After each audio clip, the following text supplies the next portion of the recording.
Hi, everybody. I'm Erin, co-founder of Dope Dog, and I'm here with Dr. Kathy. And today we're going to be doing a Q&A of all questions about traveling with your dog.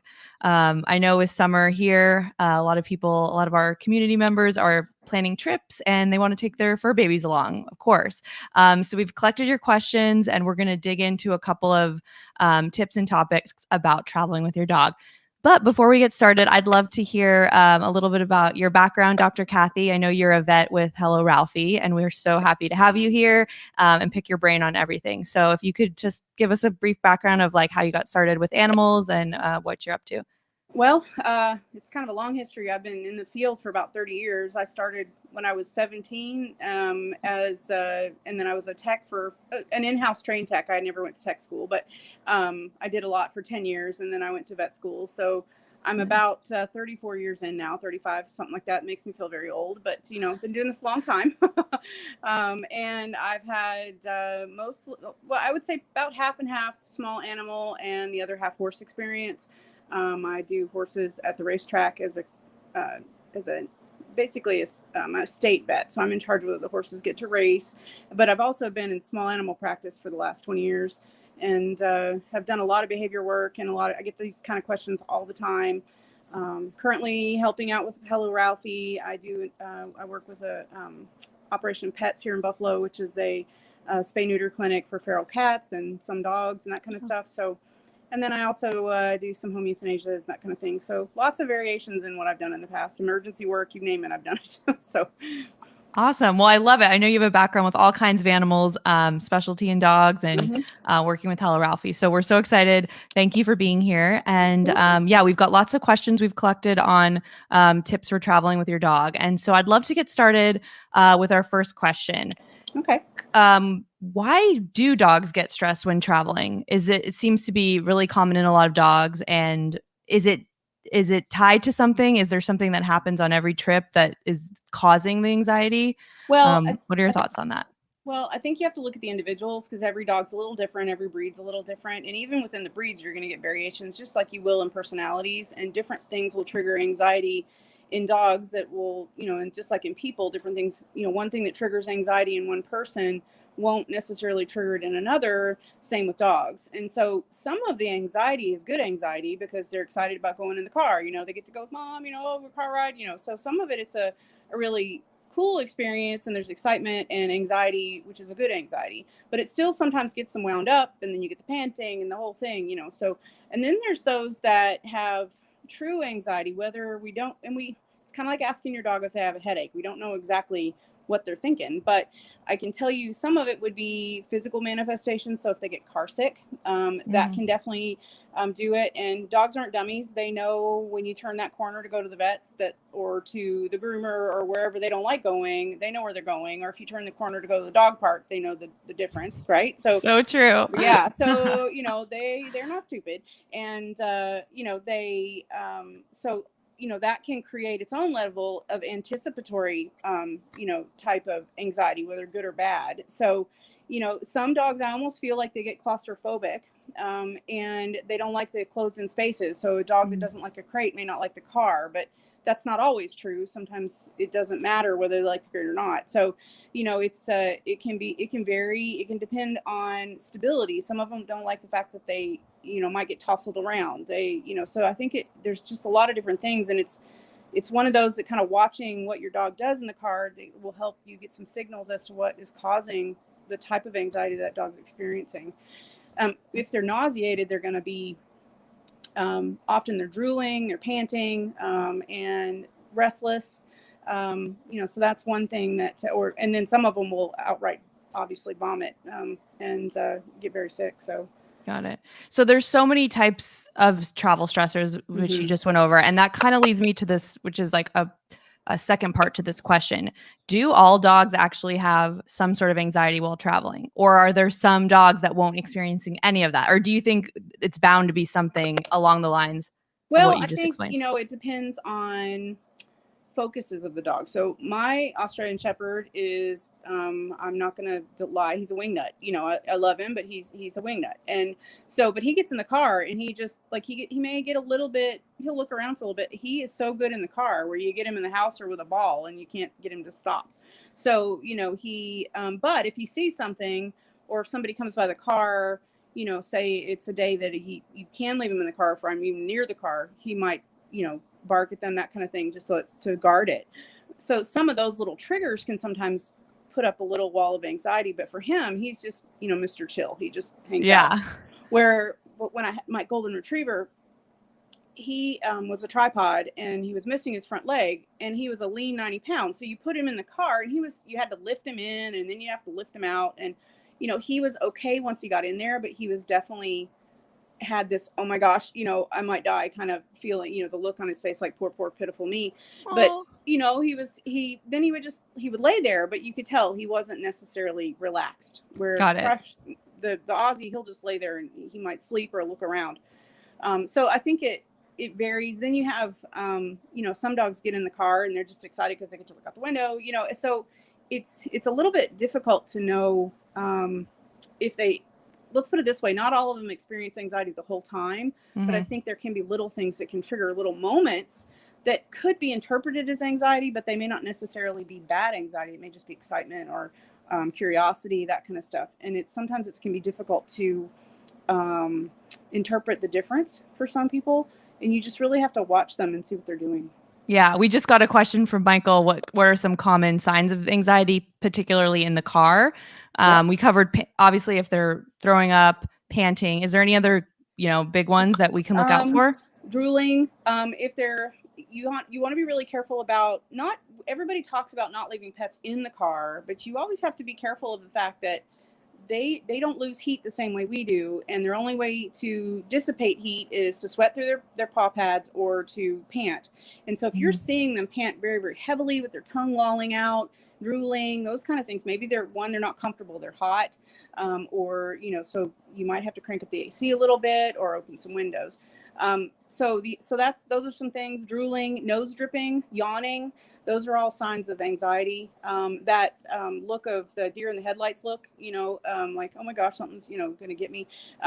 So those are the kind of things. Pacing, barking. Some of them they'll just bark incessantly. Others will cower. So it really depends on the personality of the individual. But, you know, illness situations or car sickness, you're going to see some physical manifestation of that. So the drooling, the vomiting, those kind of things, where if it's just more, I don't like being here kind of anxiety, or I don't like the way things look if I look out the window because it makes me nauseated, or I just don't like looking out the window because it scares me that things are going by so fast, those kind of things, then you might get some of like the cowering behavior, the barking, or, you know, the panting, yawning, that kind of thing. Okay. Yeah. A lot of our questions were around the road trips, and we're going to be getting into air travel as well, because that, you know, I know people have trips in the summer, but going along a little bit more about the car anxiety in particular, what can we do to keep dogs comfortable during the road trips, maybe beforehand or during? That's our first question along. Okay. Well, and there's a variation of things you can do. It really depends on how nervous you think your dog is. There is a natural product out there called Adaptil, and it's made by Ceva, which is CEVA, and I don't have any stock in them. I just really believe in it, just to say that. But it, you know, it really is a product that it's a calming pheromone that mom would give off to the puppies. It's very natural. It comes in a spray. You can spray it on the towels or even on the seats. And what it does is it takes their anxiety levels down a notch, and usually need to put it in, you know, a few minutes or maybe 10 minutes or so before you leave. You can even just spray it on a bunch of towels and lay the towels out in, you know, on the back seat or wherever your dog sits, in the front seat. If it's mine, it's the front seat. So those will help just kind of keep them a little bit less anxious during that trip. And those you can get at PetSmart and those kind of places, Amazon, any of those places, Petco. But so those are some natural ways to do it. If you have a really severely anxious dog, sometimes you need to get into some more, some drugs that can help just to take the edge off. Things like trazodone is a very common one because it's a short acting and you don't have to worry about control drug issues, that kind of thing. If they have illness associated with it, so nausea, That You was can't. our other question. So Car then you can sickness. go into things like you can do the natural version of things that you would do would be the Dramamine ginger version. It's a non-medicinal, so it's an herbal way to help nausea, and it just has ginger in it, and ginger won't hurt the dog, so you can use the ginger version. You can also use Dramamine, and usually I'll suggest you check with your regular veterinarian about dosing and what they would recommend, because I don't want to give a blanket statement about that, because some dogs it may not be appropriate for them to take. And you mean Dramamine human Yep. version, right? In a Mm-hmm. smaller, yeah, that we get that a Mm-hmm. lot. Like, can you, Mm-hmm. give Yeah. my And pet then you animals? can try Benadryl, but you have to be careful with Benadryl, because Benadryl will help calm them down a little bit. But some dogs actually get over anxious on Benadryl. So you need to do a little test run. Even trazodone, to get the dose right, you need to do a little test run before you start away on your trip. I'd probably do a short, jaunt around the neighborhood or something, just to see how they do. But, that would be something, again, you'd have to talk to your vet about to get something like that. But Absolutely. yeah, and then car sickness, you can go a step further. There is a product called Serenia that you can get from your veterinarian that is probably one of the best ways to control car sickness, because it blocks the pathway that tells them they're nauseous. So the doses are very different for that type of thing. Some dogs may have gotten it because they've had stomach problems in the past, so people may recognize the name, but when you're using it orally to prevent car sickness, there's a very strict protocol kind of timeline you have to follow to make sure it works the right way. So you just have to talk to your veterinarian about that kind of thing. Got it. Well, Yeah. sign up for Hello Ralphie.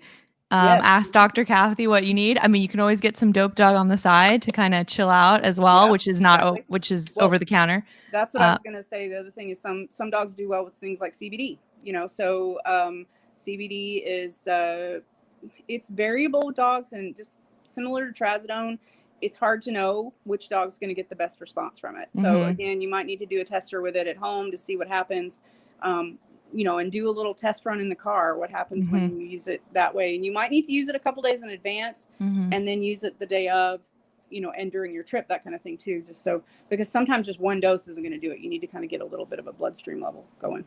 Yeah, I agree. Every dog's different, and experimenting ahead of time is always helpful, so you're ready for your big trip. Right. One more question about the car. I think you mentioned it. Can my dog ride in the front seat? I actually don't know the answer to this. Well, I'd be careful with it. It's kind of like kids in the front seat. You have to be careful with airbags. Yeah. Whether it's front or back, I truly think that there's a lot to be said by using the dog seat belts, and even if you've got a dog bed, they make them that have a little seatbelt attachment and things that you can do. But you do have to be careful with the airbags, because there's no, let's put it this way, your dog could get severely injured by an airbag, just like a child would, just because they're not sitting at the proper level, unless it's a Great Dane that's taller than you sitting in the front seat. But even then, the angle that it would hit their bodies, if they're not designed for a dog's body, so you could get into some real issues. So you do want to be a little bit cautious about doing the front seat. The only one that gets to ride in my front seat is my 6.5-pound Pomeranian, who can sit in her little car seat, but she also has a seatbelt. So so that if we had to stop fast for some reason, she's not going to go flying onto the floor. And if the airbag comes out, it would go over her head. So it's not something that would and she's actually safer there probably than somewhere, and if you've got a dog that you're going to be traveling with, sometimes it's better to take your crate with you, because if that's their safe haven, then, especially if people use their crate as a den, it's a really good thing to have. If it's not too big to take with you and you have a smaller dog, it can act as a good seatbelt for them too, because it keeps them, contained if something happens in an accident. Yeah, and maybe a little more comfortable because they're familiar with their crate. Exactly. And you can either put a blanket over it, or if you feel like they're going to get too hot, you can buy the mesh stuff that's kind of darkened, and you can put it over the side, so there's still air moving through, but it's a little darker. Sometimes those help them just feel a little bit more contained. Yeah, dogs I like could that definitely feeling, see that. the denning effect, right? Yeah. Mm-hmm. Okay, let's move into air travel. I must say, I've never taken my two scaredy cat dogs on the plane. I just can't imagine doing that, but people do. So we want to know any general tips for flying with dogs, like do it, don't do it. Like, have you done it? Experience recently, because I'm not going to lie, my little 6.5-pound Pomeranian is quite the little diva, but she's a very good little diva. She's not dramatic. And I took her with me when I went to see my parents in Florida. And let's put it this way. The stewardesses didn't even know she was there till we were leaving the plane. So she was very good. And I have Oh. pictures of her just sitting under there looking out the side of her crate, but she was really good. And she just laid there, and actually she slept because it was the first time I'd ever done anything like that too. So I was a little worried about, what's going to happen with her ears. Are they going to pop? Are they, is she going to get panicked? Is she going to get nauseous? Because of some of the things that people would experience, right? Absolutely. So, I did give her a little bit of Benadryl, and it just seemed to take a little bit of the effect off. And then actually on the way back, I didn't have any Benadryl, and I had some CBD, so I gave her a little bit of that. And that seemed to help too. Again, and we had 2 flights. We had to change planes. She did really well. And she was just at the floor. Yeah, she's in carry-on, so they slip under.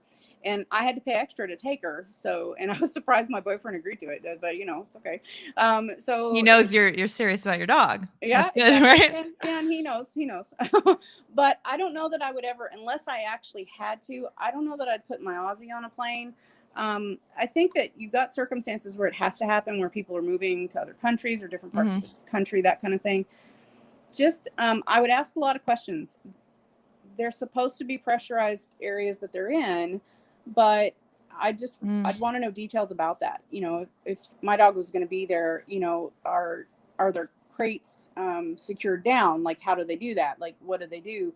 I don't recommend that you heavily sedate, and I don't think the airlines like it if you heavily sedate your dog for travel, even in the cargo, because they can't respond to things as well as they should be. And especially if they get nauseous and vomit, they could choke. So you don't want that, but you can do something again, like Dramamine or, Benadryl or Trazodone, CBD, any of those kind of things, even the Adaptil. The Adaptil shouldn't even sedate. That doesn't even sedate them. So, some of those can just help them get through it, but you want to be careful with that. Just make sure you've got the proper, because I've heard some of the biggest challenges for people is that they didn't have the proper crate for flying. You need to make sure you know that. You need to make sure you don't have to have a health certificate to get them into the state, because if you're traveling by car, the likelihood of you needing a health certificate is pretty low unless you're crossing a border into, because I go back and work to Canada, there you have to have proof of rabies. But if you're moving to another state, or if you're flying your pet, you do have to have health certificates. You have to have proof of vaccination. You have to those. So you want to make sure you're planning ahead. Don't just assume. And again, your pet. So you'll just have to, if you pay attention to what triggers anxiety in your pet, then you should be okay. It just, I'm not going to tell you it won't be stressful for them, and there's not necessarily a lot you can do, but a lot of them do a lot better than people assume they will too. Yeah. I didn't even think of all the other things to, the pet certificates, talk to your travel, your airline. And I didn't even ask the question, what we can do before and during, which we covered a little bit. But I think once you decide, yes, I need to travel with my dog, I'm going on an airplane. What can we do before and during the flight to make my dog more comfortable? So a little bit more on maybe what we can prepare the night before with them, and then maybe do, if they're on your lap, like what would that look like? And then I guess if they're riding in cargo, that's a whole nother story, which you talked about and in the cabin, I don't think they'll let you, they wouldn't allow me to let Gigi out. Like, she had to stay in her crate at all times, even in the airport. Unless there were one of the airports we went to, they had a doggy station with a little fire hydrant in the middle, so you could let them out to pee if you wanted. But right. But it's I was like, I don't want to go over there, it's probably smelly. But so she had to stay underneath the seat in front of me the whole time, and she couldn't come out of her kennel at any time. So you need to be aware of that. You can't take them out. You can't put her on your lap and give them a kiss. Oh, that must be hard. Yeah. So that's why I had one of those little soft-sided crates that I could just open, almost like a little window on the edge that she would be facing me, so that I could rub her nose and talk to her, and she could see us, but she didn't feel like, and there were definitely times that she wanted me to get her out, but you can't. Right.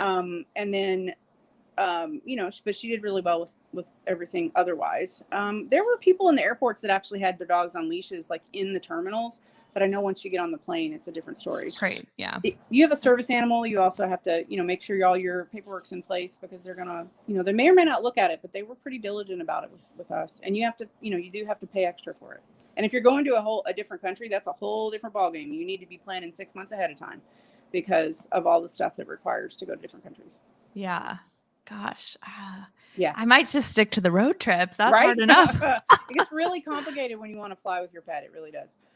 Oh, gosh. Okay. So we've kind of covered a lot on what we can do, how we can help our dogs. I think I'd love to just, if we don't have any more comments live here, which I don't see, I'd love to just wrap it up with just kind of zooming out and just, will you give us your top 3 takeaways for pet parents who are going to be traveling with their dog or plan to do so in the future in the most safe and comfortable way?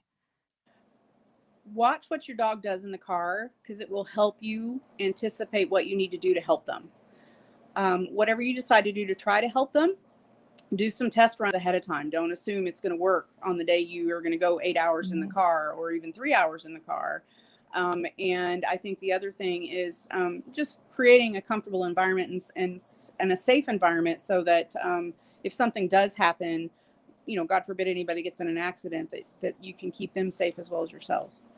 Yeah.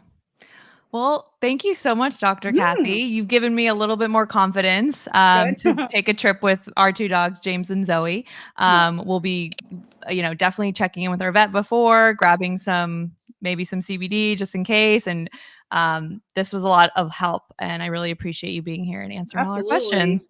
Well, and it's Hello Ralphie's a good venue for something like that too, because you Oh can just yeah. do a chat, and those are the kind of questions that can get asked very easily by one of the veterinarians from Hello Ralphie. So it's a good venue. Yeah, and even on the go, even if you're Mm-hmm. traveling or you got your first leg through and you want to just hop on and talk to a vet, it's that fast, really. Exactly. You may not be able to get a prescription for something, but at least it can give you some advice. Yeah, I love that because you get so nervous and in the moment you just want to know just a little bit of reassurance that you're doing everything you possibly can. So, Yeah. The only other thing I would say is don't assume you can keep them in a hotel with you. You need to make sure that you check ahead of time because so many hotels won't take pets. You need to make sure they'll take dogs. And yeah. especially if you have big dogs. Yeah, extra fees for the big dogs Right? Yeah. or they don't even let them in. Or they won't let certain breeds in. So you need to know that stuff ahead of time. Yeah. Yeah.